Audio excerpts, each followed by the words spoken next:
Freezing November rain fell in relentless sheets the night 19-year-old Sarah Jenkins was thrown onto the cracked concrete of her parents' driveway.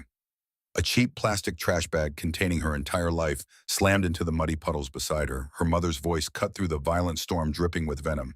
"You are a disgrace. Don't ever bring that bastard child near this house." They thought she had thrown her future away for some suburban deadbeat.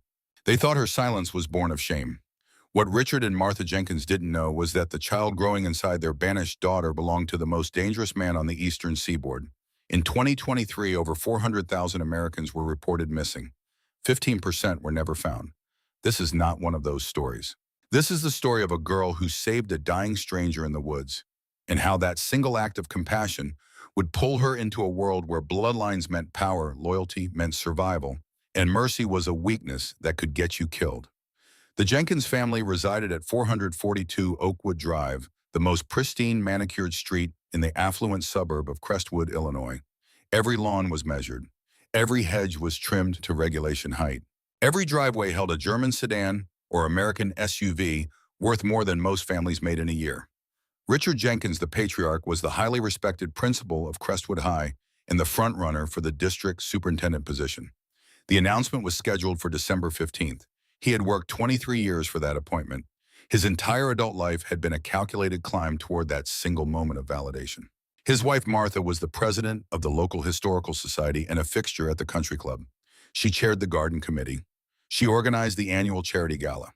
She knew everyone who mattered in 3 counties, and everyone who mattered knew her. In their world, image was not just important. It was the only currency that mattered. Sarah was their only daughter. At 19, she was supposed to be preparing for her second semester of nursing school at Northwestern University. She had been accepted with a partial academic scholarship, the pride of her father's carefully constructed legacy. She was quiet, compassionate, and inherently different from the status-obsessed people who raised her. While Martha spent her weekends hosting luncheons and charity brunches, Sarah spent hers hiking the dense, untamed woods of the Black Creek Ravine that bordered the edge of their wealthy subdivision. It was the one place in Crestwood where appearances didn't matter, where the trees didn't care about your last name or your father's position, where the only sound was wind through the canopy and the rush of water over ancient stone. It was the morning of October 14th when the carefully constructed facade of the Jenkins household shattered. Sarah had been violently ill for 2 weeks. She had blamed it on a stomach bug stress from midterm's bad cafeteria food. But when Martha found the discarded pregnancy test wrapped in layers of toilet paper at the bottom of the bathroom trash can, the house erupted. Richard locked the front door and drew the heavy curtains, terrified that a neighbor might somehow sense the scandal radiating from their pristine colonial home. "Who is it?" Richard bellowed, his face a horrifying shade of plum as he paced the length of their pristine living room. The cream-colored carpet showed every footprint. The furniture was arranged at perfect 90-degree angles. Everything in the room was controlled, measured, acceptable. Everything except his daughter. "Is it Tyler from the debate team? Did you let that boy from the auto shop touch you? Tell me who ruined my career, Sarah." Sarah sat on the edge of the cream-colored sofa, her arms wrapped protectively over her stomach. She was trembling, but her jaw was set. 3 months pregnant, 12 weeks of secret morning sickness. 12 weeks of hiding the truth. "It doesn't matter," she whispered, her voice barely carrying over her father's rage. "Doesn't matter," Martha shrieked, clutching her pearl necklace as if Sarah had physically struck her. "You are 19 years old. You are carrying an illegitimate child in a town where everyone knows our name. Dr. Harrison at the clinic is a family friend. How am I supposed to look him in the eye when you go in for a prenatal exam?" She stepped closer, her voice dropping to a hiss. "You will tell us the name of this boy, and we will handle it. We will send you to your aunt in Florida until this mistake is dealt with." Sarah squeezed her eyes shut. She couldn't tell him the truth, primarily because she didn't fully understand the truth herself. How could she explain that the father wasn't a boy from the local high school, but a man she had found bleeding to death in the Black Creek Ravine 2 months prior? It was late August during a heavy summer thunderstorm. Sarah had been caught deep in the ravine when she stumbled upon a scene of absolute carnage. A man lay in the mud, his expensive black suit shredded, his body covered in deep, jagged wounds that looked like they had been made by knives or something worse. He was the most imposing man she had ever seen, broad-shouldered, towering, even as he lay broken on the ground. When she rushed to him, his eyes snapped open. They were gray, deep slate gray, with an intensity that seemed to burn straight through her. He had grabbed her wrist with surprising strength, his voice a low command. "No hospitals. They'll find me."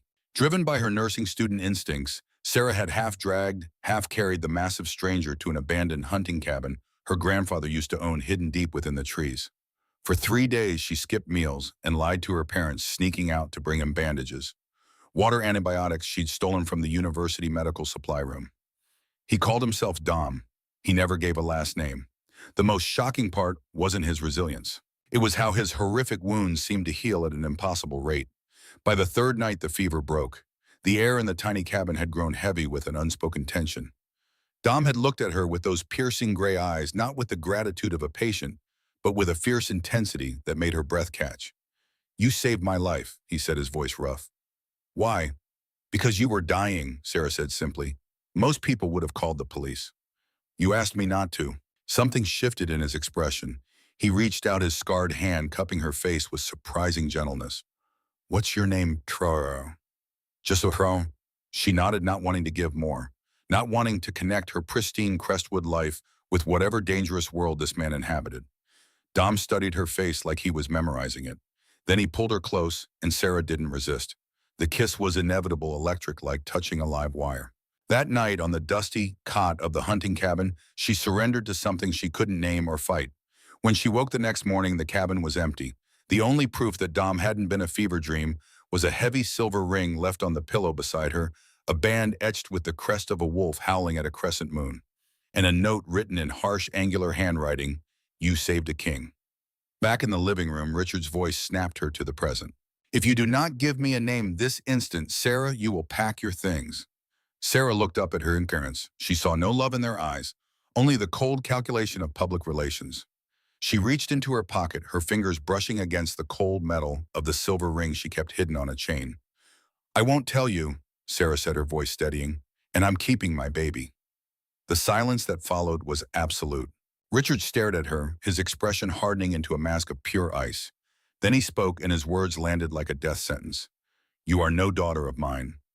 Within the hour, the heavy oak door slammed shut. The deadbolt clicked with terrifying finality. Sarah stood in the freezing November rainwater, plastering her dark hair to her face. She looked back at the sprawling, warm house that was no longer her home. Every window glowed golden. She had $50 in her pocket, a phone with a prepaid plan that would expire in 3 days, and a baby growing inside her that she barely understood. With a trembling breath, she picked up the soaking garbage bag, wrapped her thin coat tighter around her body, and began the long walk toward the train station.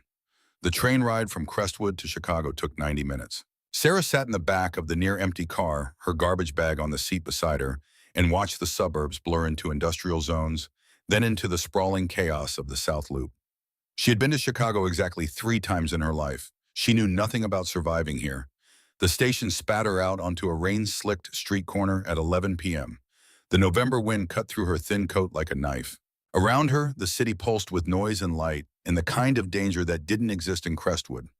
At Wabash Avenue, she found a building with a faded vacancy sign duct-taped to a cracked window. The landlord was a woman in her 60s, chain-smoking menthols and watching a game show. She looked Sarah up and down and didn't ask a single question. $500 a month, first and last up front, cash only. Sarah counted out the bills with shaking hands. 1050s. Every dollar she had saved from 3 summers of lifeguarding at the country club pool. The woman handed her a tarnished key. 5th floor, apartment 5C. Sarah climbed 5 flights of stairs in the dark. The stairwell smelled of mildew, old cooking oil, and desperation. Apartment 5C was smaller than her childhood bedroom. A kitchenette with a hot plate, a bathroom the size of a closet, a mattress on a rusted metal frame with stains she tried not to examine. One window looked out onto a brick wall 3 feet away. Sarah set down her garbage bag, locked the door, slid the chain into place, and then for the first time since her mother had found the pregnancy test, she allowed herself to cry.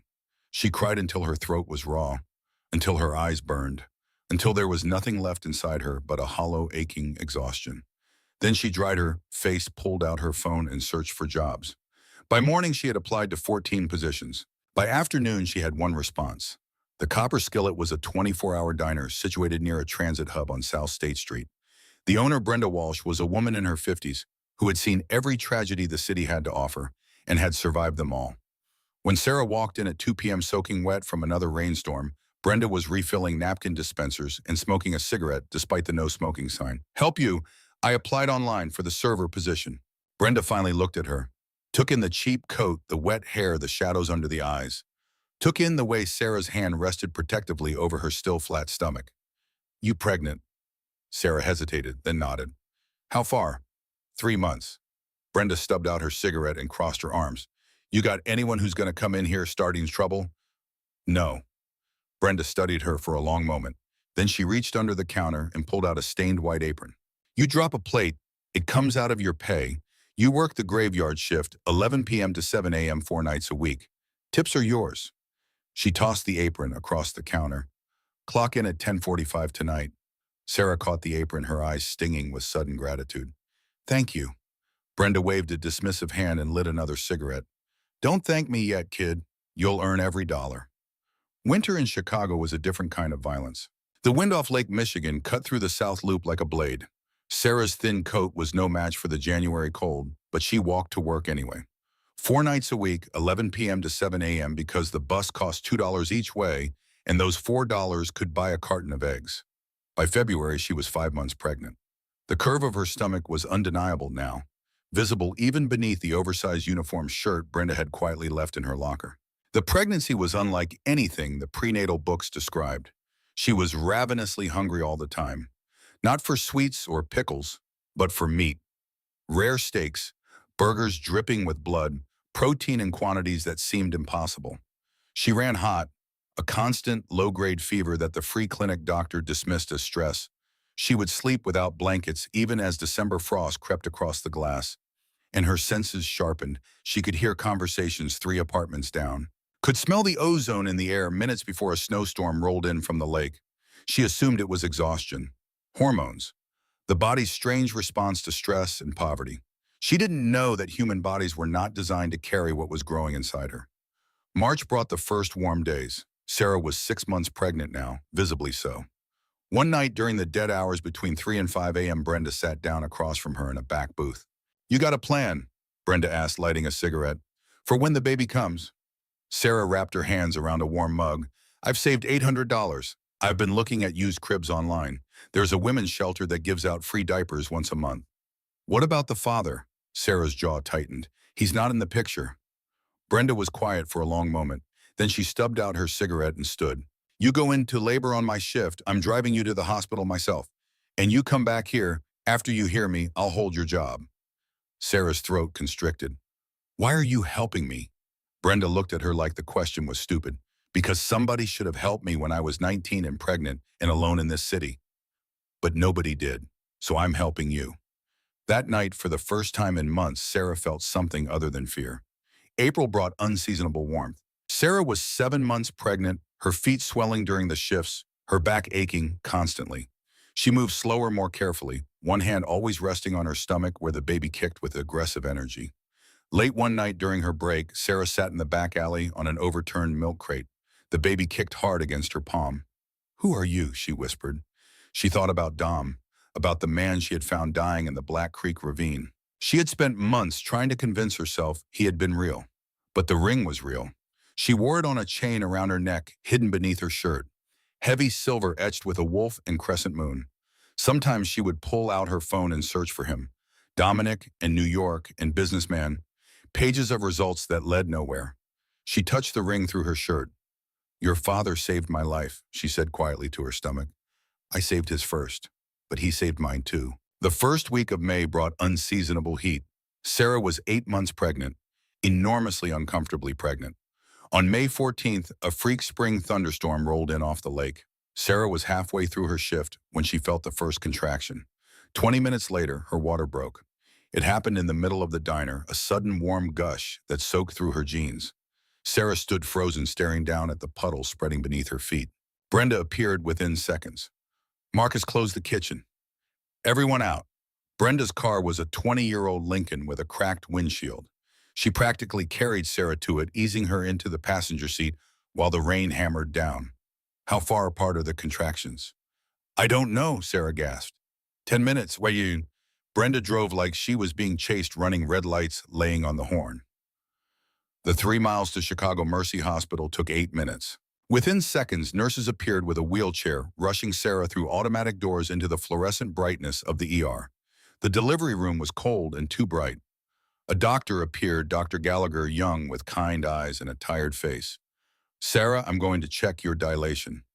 Everything was pain, now relentless and consuming. She's at 8 centimeters, Dr. Gallagher said to a nurse. This is moving fast. Your blood pressure is dropping. The baby's heart rate is elevated higher than I've ever seen. Another contraction hit different this time. Not just pain, but pressure immense and unstoppable. I need to push, Sarah said. Not yet, Sarah. I need to push now. Dr. Gallagher moved into position. Okay, on the next contraction, push as hard as you can. Sarah pushed. She screamed. She pushed again, her hands gripping the bed rails so hard she felt the metal bend. I can see the head, Dr. Gallagher said. One more big push. Sarah gave one final earth-shattering push that felt like it tore her apart. And then the pressure was gone. The room fell silent. Not quiet, silent, no baby crying. Terror flooded her veins. My baby, she choked out. Why isn't he crying? The nurses were staring. Dr. Gallagher stood frozen, his face pale. He's fine, Dr. Gallagher said slowly. He's more than fine. He stepped forward and placed the baby in Sarah's arms. Sarah pulled back the blanket with trembling hands. The baby wasn't crying because he wasn't distressed. He was completely alert. His eyes were open, dark, and focused, tracking her face with an intensity no newborn should possess. He had a thick shock of black hair, and he was big, 8, maybe 9 pounds of solid, sturdy infant. But it was his eyes that stopped her heart. They were gray, deep slate gray with a luminous quality that caught the harsh hospital lights, exactly like his father's. The baby made a sound, not a cry, a low, strange rumble that vibrated in his tiny chest. Sarah stared down at him, her hands shaking. Hello, Leo, she whispered. Leo blinked slowly and made that sound again. Then he turned his face into her chest and fell silent. Dr. Gallagher cleared his throat. He's 7 pounds 9 ounces, 19 inches long. All his vitals are perfect. Better than perfect, actually. Brenda was waiting in the hallway, still in her grease-stained uniform. Boy or girl? Boy, Leo. Brenda peered at the bundle in Sarah's arms. Her weathered face softened. He's beautiful kid. You did good. Sarah stayed in the hospital for 2 days. Leo didn't cry, not once. He would wake, make that strange rumbling sound, nurse with aggressive efficiency, and fall back asleep. He was warm to the touch, his tiny body radiating heat. On the morning of the 3rd day, Dr. Gallagher discharged them. Sarah dressed Leo in the only outfit she'd brought, a simple blue onesie from Goodwill. She carried her son out of Chicago Mercy Hospital into the bright May afternoon. She had no car seat, no stroller, just her arms and determination. The walk back to Wabash Avenue took 40 minutes. By the time she climbed 5 flights, her legs were shaking and her stitches burned.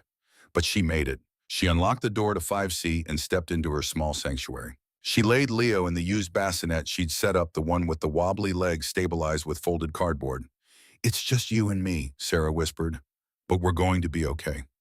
Leo made that rumbling sound again, and somehow, impossibly, Sarah believed it. The first month was a blur of sleepless nights. Leo wasn't like the babies in the books. By 6 weeks, he could hold his head up completely steady. By 3 months, he was rolling over both ways. By 4 months, he was sitting up unassisted. Sarah went back to work when Leo was 6 weeks old. She had no choice. Ms. Higgins, the elderly woman 3 doors down, agreed to watch Leo for $20 a night. She was in her 70s, legally blind from diabetes. The arrangement worked because Ms. Higgins couldn't see the strange things about Leo, couldn't see the unusual strength in his grip, couldn't see the way he never cried. Summer turned to fall. By 6 months, Leo was crawling with a fast, efficient movement that looked almost predatory. By 8 months, he took his first steps. Leo didn't talk. He made sounds, that strange rumbling purr, but no babbling. Sarah sometimes wondered if he was delayed, but then she would see how he responded to complex instructions, and she knew he wasn't delayed. He was choosing not to speak. Winter came again. Leo's first birthday approached. Sarah scraped together enough money to buy a small cake from the grocery store, chocolate with blue frosting. They sang Happy Birthday. Leo watched with solemn eyes, then grabbed a fistful of cake and shoved it into his mouth. He was strong enough now to push his high chair across the kitchen floor. That night, after Miss Higgins left and Leo was asleep, Sarah sat on her mattress and cried. Not from sadness, from exhaustion, from the bone-deep weariness of surviving alone for 18 months. She pulled out the silver ring and held it in her palm. I hope you're proud of him, she whispered, because he's incredible, and I'm terrified of him. She didn't know that 1,000 miles away, two men were finally closing in on the trail that had gone cold. She didn't know that a gas station security camera in Gary, Indiana, had captured footage of a young woman with a baby, and that facial recognition software had just pinged a match. She didn't know that in 72 hours, her carefully constructed life of anonymity was about to shatter. It happened on a Tuesday afternoon in June, exactly 1 week after Leo's first birthday. The diner was nearly empty, suspended in that dead zone between lunch and early dinner. Sarah was wiping down the counter, her mind calculating whether she had enough in tips to buy Leo new shoes. The bell above the door chimed. Two men walked in, and they didn't belong. They wore tailored charcoal gray suits that probably cost more than Sarah made in 3 months. Their shoes were polished despite the grime of Chicago streets. They moved with a predatory fluidity, their footsteps making absolutely no sound. The taller one had sharp cheekbones and cold amber eyes. The second was broader built, like he could tear a door off its hinges. They approached the counter. The tall one studied Sarah's face with an intensity that made her skin crawl. "We're looking for someone, a young woman, dark hair, early 20s. She would have a child with her. A boy, approximately 1 year old." Sarah's hands began to shake. She forced her voice steady. "We get a lot of people in here." The man tilted his head slightly, and Sarah noticed something pinned to his lapel. A small silver crest, a wolf howling at a crescent moon. The same image etched into the ring she wore hidden beneath her shirt. Her breath caught. Brenda appeared from the kitchen, stepping between Sarah and the counter, arms crossed. "You're going to have to be more specific, or you can order coffee. Otherwise, the door is right behind you." The tall man inhaled deeply, his nostrils flaring in a way that seemed too animalistic. The broad-shouldered one made a sound deep in his chest, not quite a growl. "We don't want coffee," the tall man said smoothly. "We want the girl." Brenda reached for the panic button. Before her fingers could touch it, the tall man moved, impossibly fast, his hand clamped over Brenda's wrist, gentle but immovable. "Please don't do that. We mean no harm, but she is coming with us." Panic overrode Sarah's paralysis. She turned and ran, through the swinging doors into the kitchen, knocking over silverware, through the back door into the alley. Her cheap sneakers slipping on wet pavement, her heart hammering. She had to get to Leo. She could hear them behind her, not running with heavy footfalls. Their steps were silent, terrifyingly swift. Sarah burst onto Wabash Avenue, dodging traffic. Horns blared. She hit her building at a dead sprint, taking stairs 3 at a time. 4th floor, 5th floor. She pounded on Ms. Higgins' door. "Ms. Higgins, it's Sarah. Open the door." Locks clicked. Ms. Higgins peered out through thick glasses. "Sarah, dear, you're early." Sarah pushed past into the cluttered living room. Leo was sitting on the braided rug, calmly stacking wooden blocks with impossible precision. When he saw his mother, those luminous eyes brightened. He made that low rumbling sound. Sarah scooped him up, pressing his warm body against her chest. "We have to go." "Thank you, Miss Higgins. I have to go right now." She turned toward the hallway, but it was too late.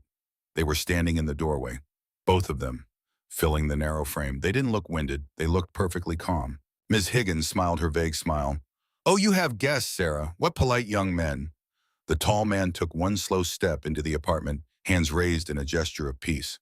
"Sarah," he said, his voice low and soothing, "please don't run. If we wanted to hurt you, you would not have made it out of the diner." Sarah backed away, clutching Leo. "Stay away from us. I don't know who you are." The broad-shouldered man stepped into the room. His eyes scanned Sarah briefly, then dropped to the child in her arms. The moment his gaze locked onto Leo, he froze. Leo, sensing the attention, turned his head. He rested his chin on Sarah's shoulder and stared directly at the two men. The baby didn't cry, didn't shrink away. Instead, those eyes seemed to flash with something luminescent. And he made a sound, not the usual rumble, but something sharper, a short guttural bark that echoed in the small room. The reaction was instantaneous. Both men dropped to their knees on Ms. Higgins' worn carpet. They bowed their heads, exposing their throats in a gesture that felt ancient. "Goddess above," the broad one whispered, his voice trembling. "The gray eyes. He is the heir." Sarah stared, her mind struggling to process what she was seeing. "What are you doing?" she demanded. "Get up." The tall man, still on his knees, slowly raised his head. His amber eyes were wide with reverence. "We've been searching for you for over a year," he said quietly. "Luna." Sarah's grip on Leo tightened. "Don't call me that. Who are you?" "My name is Gideon Cross," the tall man said. "This is Wyatt Stone. We are enforcers for the Obsidian Syndicate. We serve Dominic Thorne." The name hit Sarah like a physical blow. Dominic? Dom, the man from the cabin. He's alive, she whispered. Gideon's expression softened. Yes, very much alive. And he has torn the eastern seaboard apart looking for you. Sarah's legs gave out. She slid down the wall until she was sitting still, clutching Leo. I don't understand. He left. He disappeared. I thought he was dead. They did come back, Wyatt said, his voice rough. They burned the cabin to the ground. When Dominic recovered enough to return, he found nothing but ash. He thought you had died in the fire. Tears burned Sarah's eyes. I left before dawn. I had to get home before my parents noticed. I didn't know about the fire. I didn't know he was looking for me. Gideon rose slowly, moving carefully. He believed you were dead for 6 months. It nearly destroyed him, but then he started finding inconsistencies. No body, no death certificate. He realized you might have survived, and he has had every resource searching for you since. What is he? Sarah asked. What are you, that thing you just did kneeling? Wyatt and Gideon exchanged a glance. Dominic Thorne is the head of the Obsidian Syndicate, the most powerful criminal organization on the East Coast. But he is more than that. Much more. I don't care about crime syndicates, Sarah said desperately. I just want to keep my son safe. And he will be, Gideon said, safer than you can imagine, because he is Dominic's son, the heir. And in our world, that makes him untouchable. Leo reached out both hands toward Gideon, making that rumbling sound. He wants me to hold him, Gideon said with wonder. May I? No. Sarah, Gideon said gently, I would die before I let harm come to this child. He is everything. Please. Against every instinct, Sarah slowly extended Leo toward Gideon. The enforcer took the baby with reverence, cradling him like he was made of glass. Leo looked up at Gideon's face, studying him. Then he smiled, showing his small white teeth, and patted Gideon's scarred cheek with one pudgy hand. Gideon's eyes went bright with unshed tears. He's perfect, he whispered. Wyatt stepped forward, and Leo immediately reached for him too. The two dangerous men passed the baby between them, like he was the most precious thing in existence. These men worshipped her son. Ms. Higgins returned with a tray of teacups. Would your friends like some tea, Sarah, dear? Sarah almost laughed, but the sound came out as a sob. We need to leave, Gideon said, still holding Leo. Tonight. We have a plane waiting. Dominic is in New York. He needs to see his son. I can't just leave, Sarah said. I have an apartment. You have survival, Wyatt corrected gently. Not a life. You've done an incredible job keeping him alive, despite impossible circumstances. But you don't have to survive anymore, Sarah. You can live. Sarah looked around the cluttered apartment, at the peeling wallpaper, at the life she'd built from nothing.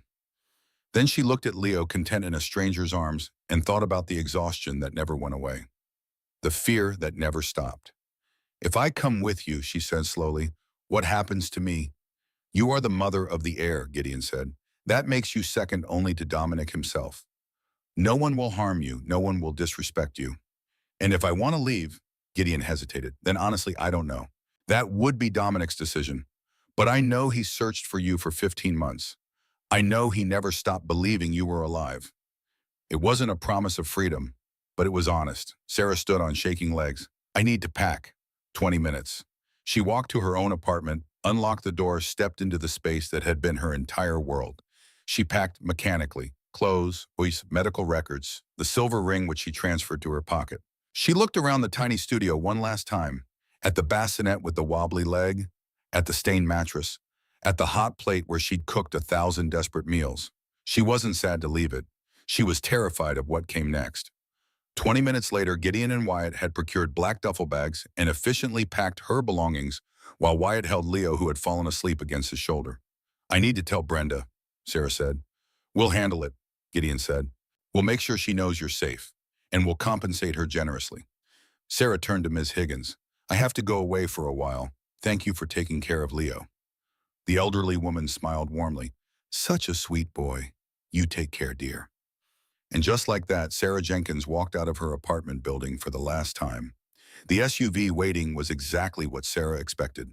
Black, armored, windows tinted dark, New York plates. Gideon helped Sarah inside. The interior smelled of leather and something else. Clean and expensive and dangerous. Wyatt secured Leo into a car seat already installed, a top-of-the-line model. Leo woke briefly, looked around with mild interest, fell back asleep. The drive to the private airstrip took 40 minutes. Sarah watched the city blur past, watched familiar streets give way to industrial zones and then empty lots, and finally to Indiana farmland. She was leaving Chicago, leaving the only place she'd felt safe in 18 months. Gideon in the front seat turned to look at her. Dominic doesn't know, he said quietly, about the boy. We wanted to be certain before we told him. We've had false leads before. It destroyed him every time. Sarah's throat tightened. What is he going to do when he sees Leo? Gideon's expression softened. I honestly don't know. But Dominic Thorne is the most dangerous man I've ever known. He has ended lives without hesitation. He has built an empire on fear and loyalty, but he believed you died because of him, and that guilt has been eating him alive. He paused. Seeing you alive will break him. Seeing his son will remake him. The plane was waiting, small but luxurious, a private jet with seating for 8. Sarah had never been on a plane before. They boarded. A flight attendant showed Sarah how to buckle in, offered water and food she was too nervous to accept. Leo woke as the engine started. He looked around the cabin with bright, curious eyes showing no fear. The plane lifted into the darkening sky, and Sarah watched Chicago disappear beneath the clouds. Somewhere ahead in the mountains of New York, the father of her child was waiting. A man she'd known for 3 days. A man who was apparently a crime lord. A man who had searched for her for 15 months. Sarah held Leo close and tried not to think about what would happen when they landed. But her hand kept drifting to the silver ring in her pocket. The jet climbed into the night sky. Gideon settled into the seat across from Sarah, pulling out a tablet, but his eyes kept drifting to Leo, who sat on Sarah's lap, fascinated by the airplane window. I need to brief you before we land, Gideon said finally. You need to understand what you're walking into. Sarah tore her gaze from the clouds below. Tell me. Gideon set down the tablet. Dominic Thorne controls everything from Boston to Baltimore. Legitimate businesses, real estate, shipping, security firms. But underneath, there's the real empire. Protection, smuggling, information brokerage. He doesn't deal drugs, doesn't touch human trafficking. Those are lines he won't cross. But everything else is his. Sarah's stomach twisted. And you expect me to raise my son in that world? Your son is already part of that world, Wyatt said from across the aisle. The moment he was conceived, his fate was sealed, but that doesn't mean he's in danger. It means he's the most protected child on the eastern seaboard. Gideon leaned forward. There's something else you need to know about what happened 15 months ago when you found Dominic in the ravine. Sarah's hand instinctively went to the ring in her pocket. He said people were trying to kill him. A faction within the syndicate attempted a coup, led by Marcus Kane and his daughter Victoria. They ambushed Dominic near Crestwood, left him for dead. They thought they'd won. Gideon's expression darkened. But Dominic survived. You saved him. And when he was strong enough, he came back and he ended them. All of them, except Victoria. Why spare her? Because she had powerful connections. Her father was dead, but she had allies in the Ironwood Syndicate, a rival organization upstate. Killing her would have started a war Dominic wasn't ready for while consolidating power. Sarah processed this slowly. Where is she now? She's been angling for position for 2 years. She expected to become Dominic's partner, to merge the syndicates through marriage. It was an arrangement that made political sense. But Dominic kept delaying. Wyatt laughed without humor. Because he was searching for a dead girl. Drove Victoria insane. Sarah looked down at Leo, who was starting to doze against her chest. She's going to hate me. She already does, Gideon said bluntly. The moment we radioed ahead that we found you, that you have Dominic's son, her entire world collapsed. She'll be dangerous, Sarah. You need to be prepared. I've survived 18 months in the South Loop, Sarah said quietly. I think I can handle one angry woman. Gideon smiled, and for the first time it looked genuine. I believe you can. The flight took 3 hours. By the time they began descent, it was past midnight. Sarah looked out the window and saw nothing but darkness and the jagged silhouettes of mountains against a star-filled sky. They landed at a private airstrip carved into a valley surrounded by dense forest. The moment the plane door opened, Sarah felt the temperature drop. It was at least 20 degrees colder than Chicago, the mountain air sharp and clean. A convoy was waiting, 3 black SUVs identical to the one in Chicago. Armed men in dark suits stood at attention beside each vehicle. Gideon helped Sarah down the stairs, and immediately every man present turned to look at her. Their expressions were carefully neutral, but she could feel the weight of their assessment. The mother of the air, the woman who had brought their boss to his knees. Leo woke as they transferred to the middle SUV. He looked around at the unfamiliar faces with his usual calm curiosity, and Sarah saw more than one hardened criminal's expression soften when they caught sight of those eyes. The drive took another 40 minutes, winding up a mountain road that seemed designed to be defensible. Sarah counted at least 4 checkpoints, each manned by armed guards who waved them through when they saw Gideon. Then around a final curve, the Blackwood estate came into view. It wasn't a house, it was a fortress. Built directly into the mountainside, the structure was a combination of dark stone and floor-to-ceiling glass that managed to look both ancient and modern. Lights blazed from dozens of windows, and in the circular courtyard at the front, at least 200 people were gathered. "What is this?" Sarah asked, her voice tight. Everyone wanted to see, Wyatt said simply. "The heir, the woman who saved the boss. This is history, Sarah." The SUV pulled to a stop and the crowd fell silent. Gideon opened the door and offered his hand. Sarah took it, stepping out into the cold mountain air with Leo in her arms. The baby's weight was familiar grounding. She held him close and forced herself to meet the eyes of the crowd. They were all watching her, men and women, young and old, all dressed in expensive dark clothing. All silent, all waiting. Then the crowd parted, and Dominic Thorne walked down the wide stone steps of the manor. Sarah's breath caught in her throat. He looked exactly as she remembered, and completely different. The same towering frame, easily 6'3", broad-shouldered and powerfully built. The same dark hair, though it was cut shorter, now swept back from a face that could have been carved from granite. But the eyes were what stopped her heart. Gray eyes exactly like their son's, burning with an intensity that made the air around him seem to crackle. He wore a tailored black suit that probably cost more than Sarah had made in her entire life. A thin scar ran along the left side of his neck, disappearing beneath his collar. Evidence of the wound she'd treated in the cabin. He walked toward her with the coiled grace of a predator, and the crowd seemed to hold his collective breath. 20 feet away, he stopped. His eyes locked onto Sarah's face, and for a moment he looked like he'd been shot. His chest heaved with a single shuddering breath. "You're alive," he said, and his voice was exactly as she remembered. Deep, rough, the kind of voice that commanded obedience without trying. Sarah couldn't speak, could only nod. Then Dominic's gaze dropped to the child in her arms, and the world seemed to stop spinning. Leo, sensing the attention, turned his head to look at the man.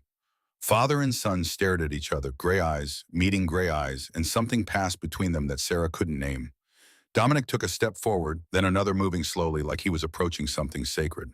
He stopped directly in front of Sarah, so close she could feel the heat radiating from his body. "A son," he breathed, and the word carried the weight of a shattered world being made whole.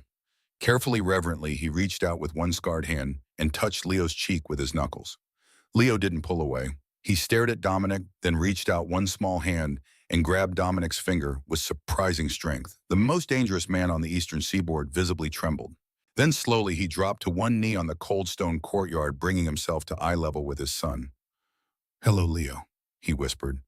The baby made that rumbling sound, and Dominic's eyes went bright with unshed tears. Behind them, Sarah heard Gideon's voice, quiet but carrying. "All hail the heir of the Obsidian Syndicate." As 200 people dropped to their knees, Sarah stood in the center of it all, holding her son, while Dominic knelt before them both. And she understood with perfect clarity that her life had just changed in ways she couldn't begin to comprehend. Dominic stood slowly, never leaving Leo. Then he looked at Sarah, really looked at her, and his expression shifted into something fierce and possessive. "You're never leaving my sight again," he said, and it wasn't a request. Before Sarah could respond, Dominic wrapped his arms around both of them, pulling Sarah and Leo against his chest. He buried his face in Sarah's neck, inhaling deeply, and she felt him shake with emotion he was barely containing. "I thought you were dead," he said against her skin. "I burned the world looking for your body, and you were alive. You were alive and carrying my son and surviving alone, and I didn't know I couldn't find you." "I'm here," Sarah whispered, and her free hand came up to rest on his back. "We're here, we're okay." Dominic pulled back just enough to look at her face. His thumb traced the dark circles under her eyes, the hollows in her cheeks. "You're not okay. You're exhausted. You're underweight, but you kept him alive. You kept my son alive against impossible odds." His voice dropped even lower. "You're the strongest person I've ever met." Then he turned to address the crowd, his arms still around Sarah's shoulders, claiming her in front of everyone. "This is Sarah Jenkins, the mother of my heir. She will be treated with absolute respect and given everything she needs. Anyone who harms her, insults her, or questions her authority will answer to me personally. His eyes found someone in the crowd and his expression went cold. Is that understood, Victoria? A woman stepped forward from the crowd and Sarah's stomach dropped. Victoria Kane was stunning, tall, athletic with blonde hair and ice blue eyes that were currently burning with barely controlled rage. She wore a blood-red dress that clung to her curves and she looked at Sarah like she wanted to peel the skin from her bones. But she bowed her head. Understood, Dominic.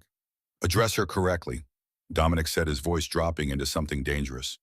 Victoria's jaw clenched so hard Sarah could see the muscle jump. Understood, Luna. The title hung in the air. Sarah didn't know what it meant, but she could feel the weight of it, the finality. Dominic turned back to Sarah. Let's get you inside. You both need rest food medical attention. He led her up the steps and into the manor, the crowd parting before them like water. Sarah caught glimpses of massive rooms art that belonged in museums, luxury that made her South Loop apartment seem like a different planet. They ended up in a suite that was larger than some houses, a bedroom with a king-size bed covered in what looked like silk, a bathroom with marble and a soaking tub, and a connected nursery that had clearly been prepared in the hours since Gideon had called ahead. A crib that probably cost thousands, toys still in their packaging, clothes in every size, everything a child could possibly need. This is too much, Sarah said quietly. This is the bare minimum, Dominic countered. He looked at Leo, who was getting fussy tired from the long journey. May I? Sarah hesitated, then carefully transferred Leo to his father's arms. Dominic held his son like he was made of glass, staring down at him with an expression of such pure wonder that Sarah's throat tightened. He has your eyes, she said. He has your courage, Dominic replied, to survive what you've served and to keep him safe and healthy with nothing that's not genetics. That's you. A knock at the door interrupted them. A man in his 60s entered carrying a medical bag. Dr. Jonathan Hayes, Dominic said. The best. He's going to check you both over. The examination was thorough. Dr. Hayes measured Leo, checked his reflexes, listened to his heart and lungs. His eyebrows climbed higher with each test. This child is remarkably healthy, he said finally. Advanced development across the board. Strength, coordination, awareness. I've never seen anything quite like it. He turned to Sarah. And you, young lady, are severely depleted. Anemic, underweight, showing signs of chronic stress and malnutrition. You pushed your body to its absolute limit. I did what I had to do, Sarah said. And now you don't have to anymore, Dr. Hayes said gently. I'm prescribing high-protein meal supplements and complete rest for at least 2 weeks. Your body needs to recover. After the doctor left, after Leo was fed and changed, and finally asleep in the expensive crib, Sarah found herself alone with Dominic for the first time since the cabin. He stood by the window looking out at the mountain darkness, his broad back to her. Why didn't you tell me, he asked quietly, in the cabin? Why didn't you tell me your name, where you lived? You didn't ask, Sarah said. You were dying, and then you were healing, and then you were gone. Dominic turned to face her. I left that ring as a protection marker. In my world, it means you're under my direct protection. If anyone with connections had seen it, they would have brought you to me immediately. I lived in the South Loop, Sarah said. Not a lot of organized crime connections at the Copper Skillet Diner. Dominic crossed the room in 3 strides and pulled her up from the chair where she'd been sitting. His hands framed her face, tilting it up, so she had to meet his eyes. I should have stayed, he said. I should have made sure you were safe. You would have died if you'd stayed, Sarah interrupted. Gideon told me. They burned the cabin. They would have found you. They thought they killed you too. I spent 6 months believing you died because of me, because I was careless enough to get ambushed near your town, because I drew that danger to you. His thumb traced her lower lip. I have done terrible things, Sarah. I have hurt people, killed people, built an empire on fear. But losing you broke something in me that I didn't know could break.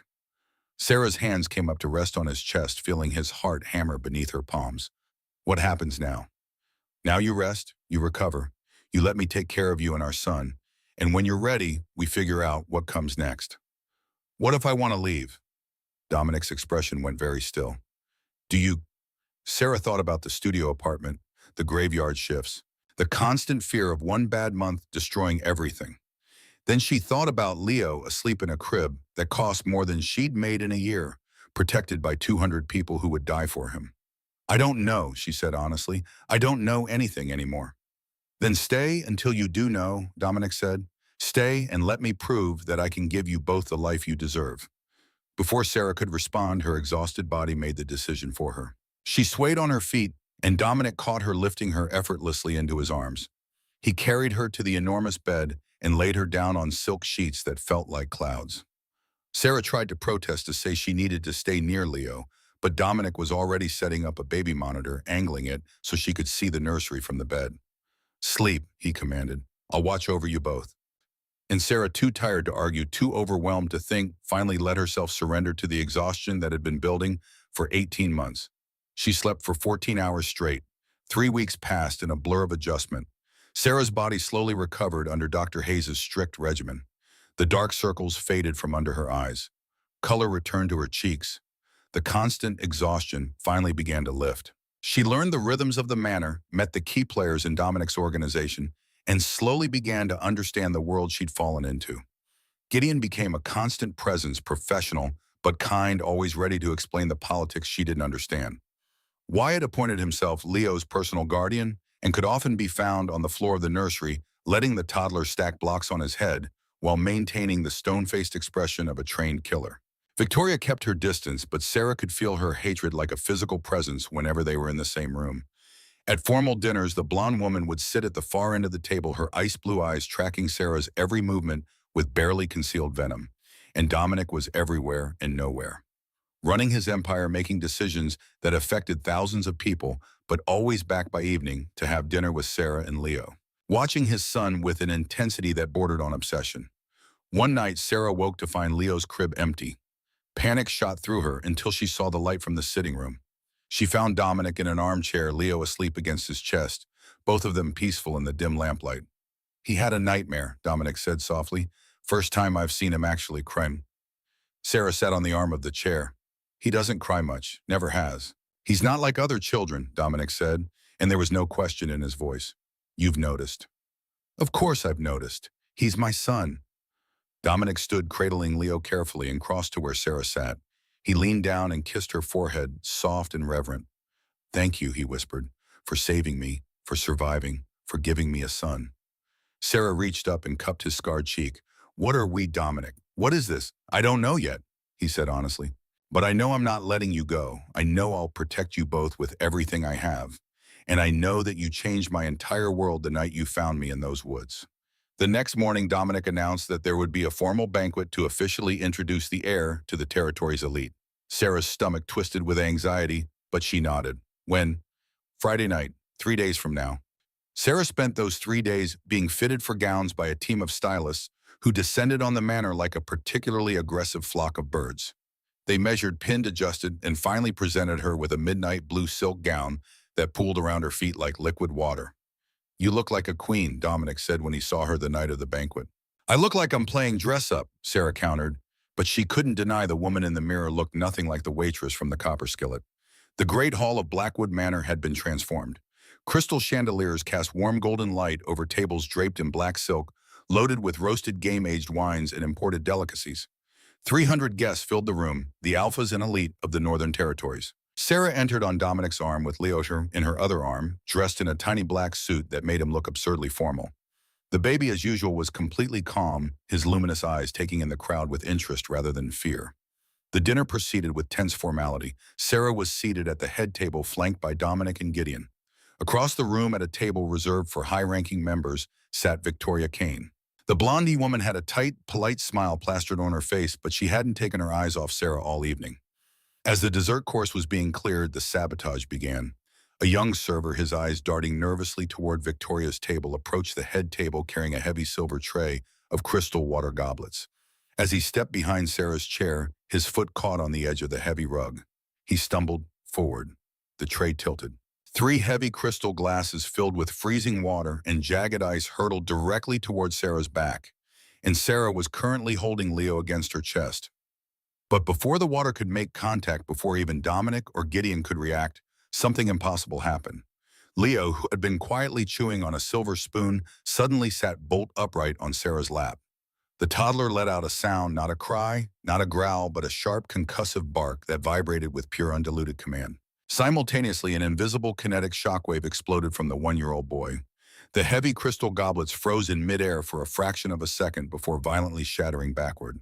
The freezing water and ice sprayed entirely over the server, who was thrown off his feet and slammed into the stone pillar behind him with a sickening crunch. The great hall descended into absolute stunned silence. 300 elite criminals stared in sheer terror at the toddler sitting on the human woman's lap. A pup that young should not have access to an alpha aura. It was biologically impossible. It defied every law of their world. Yet the air in the room was thick with a crushing, suffocating dominance that was forcing half the guests to fight the urge to bare their throats. Dominic was out of his chair in a millisecond, his chair clattering against the stone floor. He didn't check on Leo. He knew his son was unharmed. He stalked directly toward the groaning server on the floor. He hauled the young man up by his collar, lifting him completely off the ground. Dominic inhaled deeply, his nostrils flaring as he caught the faint, acrid scent of the liquid that had spilled on the server's uniform. "Wolfsbane!" Dominic snarled, his voice vibrating with a demonic fury that shook the chandeliers. The entire room erupted into panicked murmurs. Assassination attempts on a royal heir were acts of treason punishable by slow, agonizing death.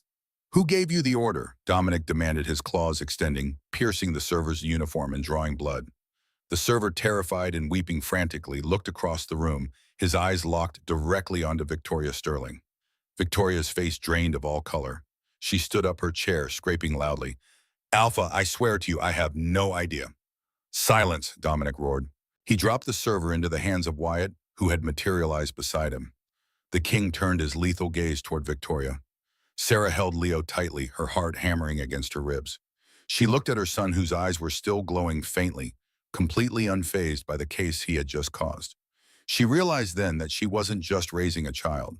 She was raising something extraordinary, something powerful.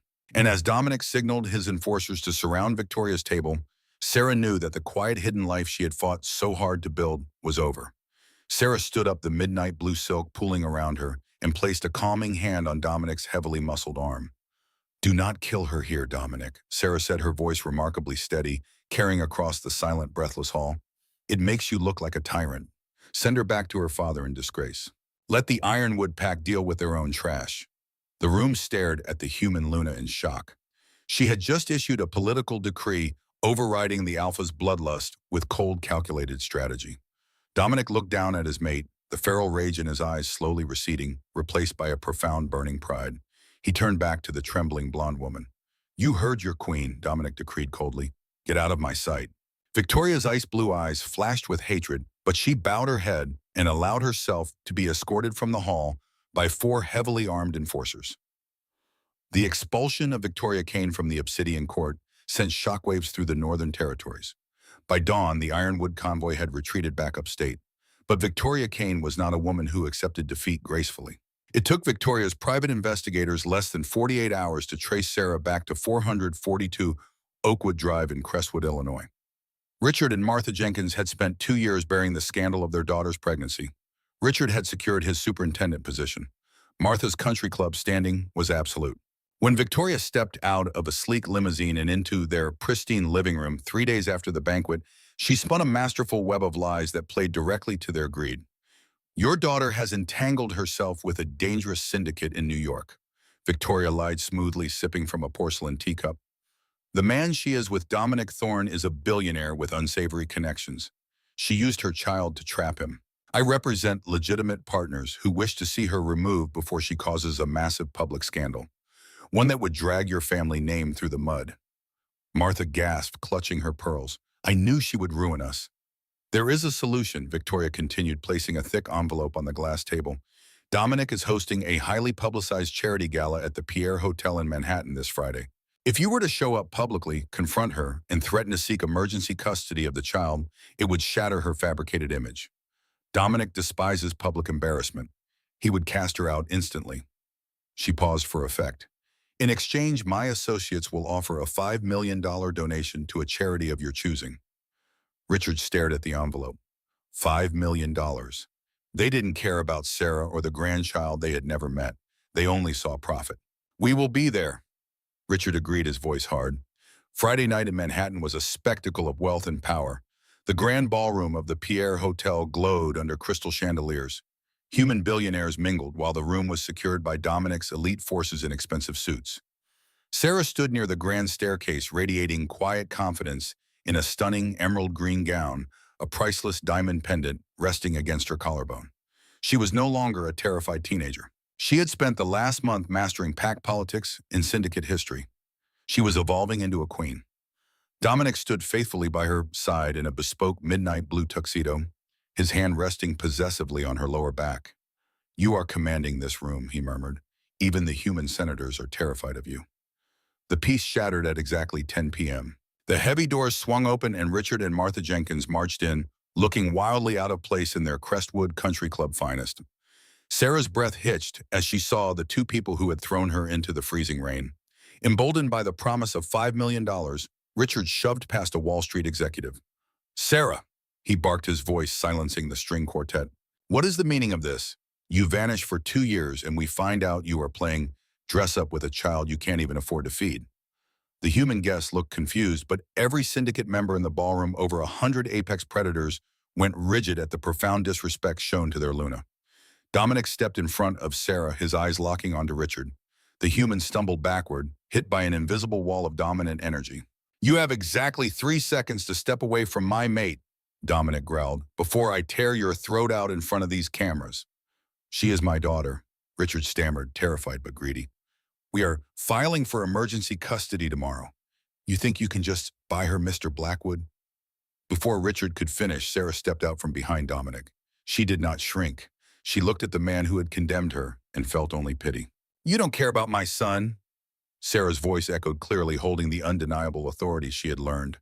"You threw me into the street with $50 because my pregnancy inconvenienced your reputation. You are not my family, and you are severely mistaken about who you are dealing with." She looked up at the balcony where Gideon stood watching. "Gideon, bring the woman who sent them." From the shadows, Gideon emerged, dragging a battered, terrified Victoria Kane. Victoria had underestimated the Obsidian King's intelligence network. Dominic's spies had intercepted her communications days ago.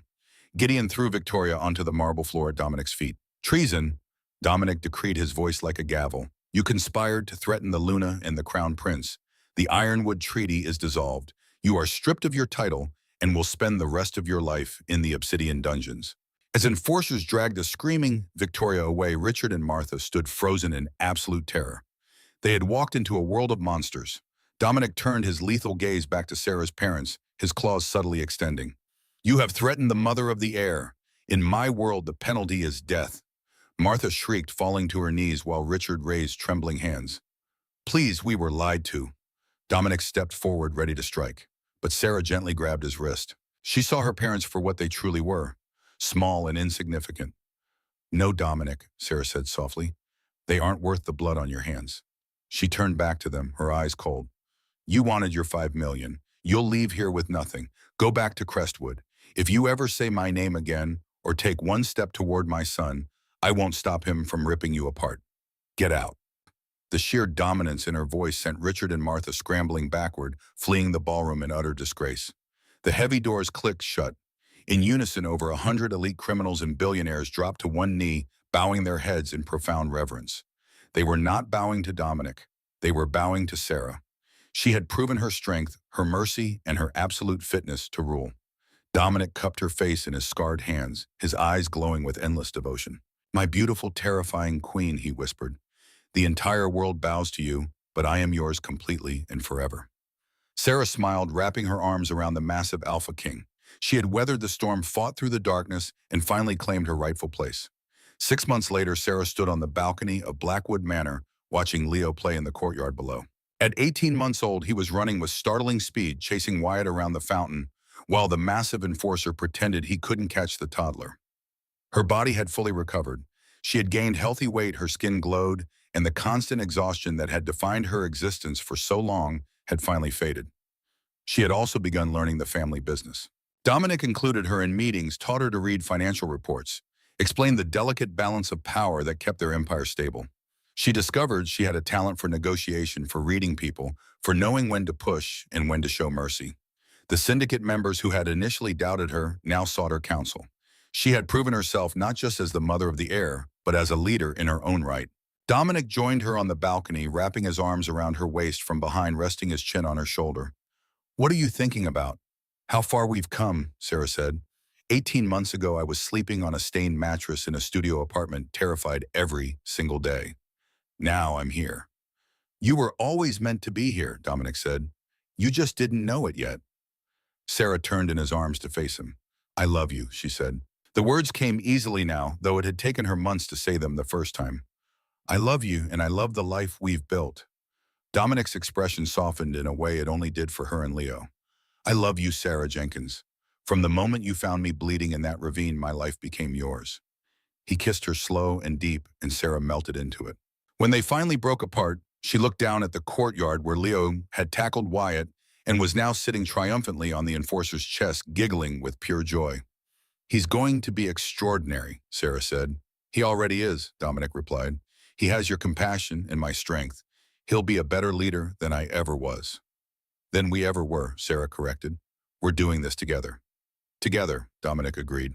As the sun set over the Adirondack Mountains, painting the sky in shades of gold and crimson, Sarah allowed herself to feel something she never thought possible. Happiness, true, deep, unshakable happiness. She had been thrown out of her parents' home with nothing but a garbage bag and $50. She had survived pregnancy and poverty and fear. She had raised an extraordinary child alone in a city that didn't care if she lived or died. And now she stood in the arms of the most dangerous man on the eastern seaboard, watching their son play in the courtyard of a fortress built into a mountain, surrounded by people who would die to protect them. Victoria Kane was serving life in the Obsidian dungeons, having failed in her final desperate attempt at revenge. Richard and Martha Jenkins had been quietly convinced by syndicate lawyers to sign away any and all parental rights, ensuring they could never trouble Sarah or Leo again. They had returned to Crestwood in disgrace, and the superintendent position Richard had worked his entire life for had mysteriously been given to someone else. The criminal empire Dominic had built continued to thrive, but it had changed. Sarah had pushed for rules for lines they wouldn't cross. No children harmed. No innocents targeted. The syndicate's power would be used to protect, not just to profit. And slowly, grudgingly, the hardened criminals who made up Dominic's organization had come to respect the human woman who had tamed their king. Leo came running up from the courtyard, his little legs pumping, Wyatt trailing behind him with exaggerated exhaustion. Mama Dada, Leo called out, using the words he had finally started speaking a month ago. Sarah scooped him up, and he wrapped his small arms around her neck, still radiating that unusual warmth, his gray eyes sparkling with joy. Did you tire out Uncle Wyatt? Sarah asked. Uncle Wyatt is getting old. The enforcer deadpanned from behind them, though his scarred face held the ghost of a smile. Dominic ruffled his son's dark hair. Come on, it's time for dinner. They walked inside together, a family forged not through tradition or expectation, but through survival and sacrifice, in an act of compassion in a cabin in the woods. Sarah Jenkins, who had been thrown away like trash, had become the queen of an empire. And she had done it not by being perfect, but by being strong enough to survive when the world tried to break her. That night, after Leo was tucked into bed and the manor had settled into quiet, Sarah and Dominic lay tangled together in their enormous bed. Do you ever regret it? Dominic asked quietly. Staying here, this life. Sarah thought about the question seriously before answering. No, she said finally. I regret that it took so much pain to get here. I regret the 18 months I spent terrified and alone, but I don't regret where we ended up. She turned to face him, her hand resting over his heart. You gave me something I never had in Crestwood. You gave me a family, a real family, one that doesn't care about appearances or status or what the neighbors think, one that would burn the world down to keep us safe. Dominic pulled her closer. Always, he promised. I will always keep you safe. And Sarah believed him. Because she had learned through the hardest possible lessons that sometimes saving someone's life meant they would spend the rest of theirs making sure you never had to save yourself again. Outside, the mountain wind whispered through the trees. Security patrols moved silently through the shadows. The fortress stood strong against the night. And inside, in a room filled with expensive toys and soft blankets, a 1-year-old boy with luminous gray eyes slept peacefully, dreaming of a future where he would inherit an empire built on loyalty, defended by love, and ruled with the fierce compassion his mother had shown when she saved a dying stranger in the woods. The Blackwood legacy had begun not with power or violence, but with a 19-year-old girl who refused to let someone die alone. And that, Sarah thought as she drifted off to sleep in Dominic's arms, was the best foundation any empire could have.